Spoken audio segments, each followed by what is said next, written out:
Hello, everyone. Hope you're doing well. It's pretty cold. It's pretty cold tonight.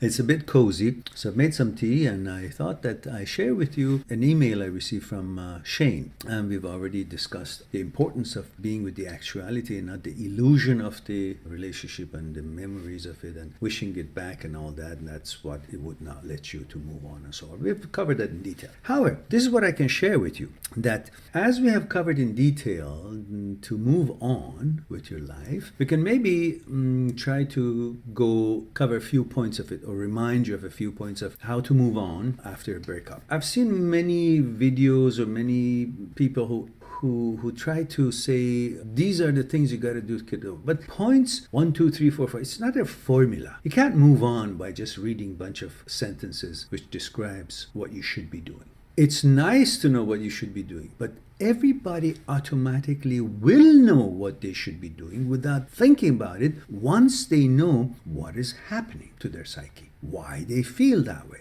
And that is why that in my videos, I've tried very carefully to explore the inner psyche of yours in relation to the relationship, to the other person, and to the story, and to the whole experience of relationship. So for you to understand what is it that is missing, what is it that you're feeling, why is it that you're feeling, what happened to your psyche, what are the causes for it, and so on and so forth, why you feel the way you feel. Because once you understand why it is that you feel the way you do, then you don't think that this is a feeling that is written in stone and it has to be that way and there's no way out of it. No, you feel that way because this is what's happening in your psyche. This is what your consciousness and what your psyche is doing.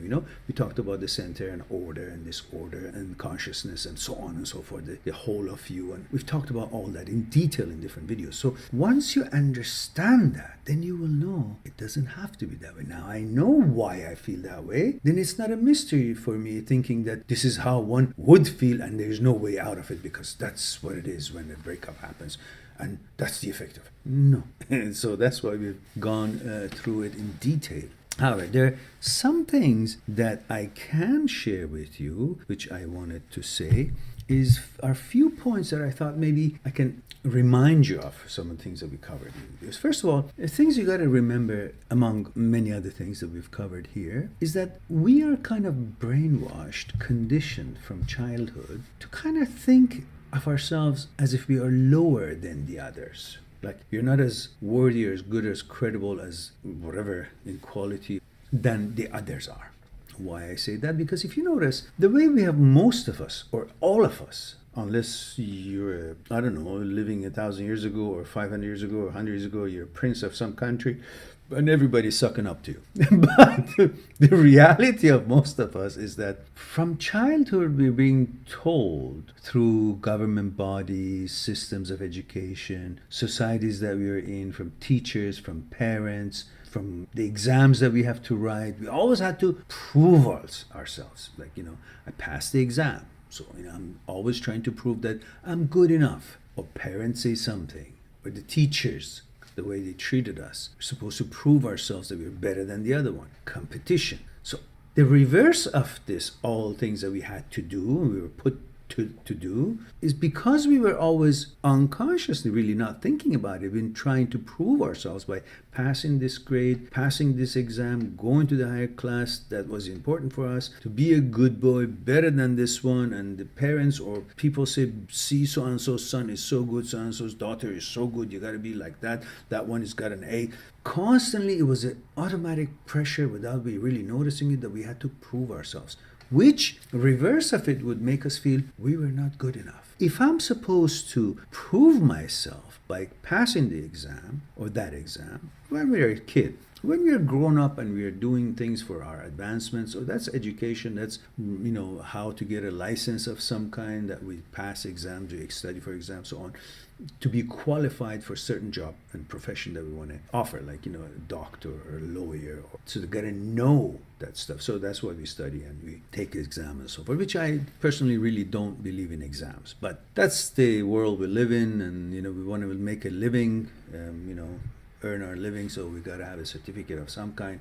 Somebody else is to approve us. So, and again, we go back to this whole approving thing. So we had to pass all these exams, attend to what the teacher says to do in order to be approved by her or by him. All the time we have to do something and then look forward for some entity outside of us to approve of us. Let me see. I wrote some points here so I will not forget them too. So therefore, in our psyche, we always thought that we're not good enough until somebody else tells us that we're good enough, we're credible, we're qualified. And we carry that into our relationships as well. So when we are in a relationship and then the relationship breaks up, we feel again like as if it's before. We are not qualified anymore. Our qualification has been rejected. We have to now re-qualify. We're not approved of.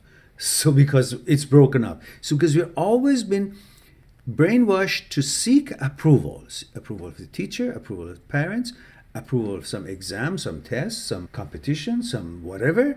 Kind of we turn into a monkey of different things. Do this, so you qualify for this. Do this, so you deserve for this. Do this, so I will say you're a good boy or a good girl. And that has become a natural thinking of our psyche. And now in a relationship, that's one of the reasons we want relationship, beside all the obvious reasons, the relationship and, getting to know each other. We're a boy and there's a girl and so on. That's a natural attraction. But we also want somebody else's approval and affirmation. That's why a relationship to us is so important, to have a girlfriend. So we know somebody else likes us. So that would translate into I'm good enough.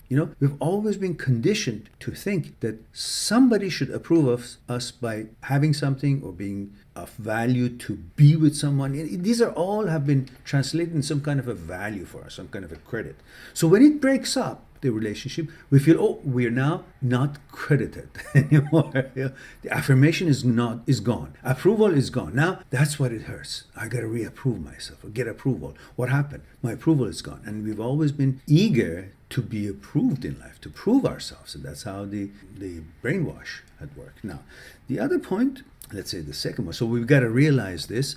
So when we realize this, we know that the pain we're going through, part of it is the approval thing. And then we got to notice that we really don't need approval from outside. The approval, we got to bring it from inside. What we want to accomplish in life, how far we are, where we are, what is our plans, what steps we're taking to fulfill that. And all of that should give us the good feeling of we're building ourselves or we're becoming. So remember we had a video talking about it seems like we've been brainwashed to have to become something.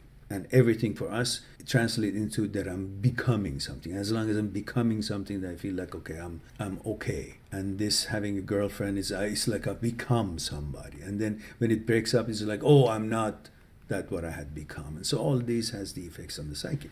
Now, number two, what I wanted to share with you is that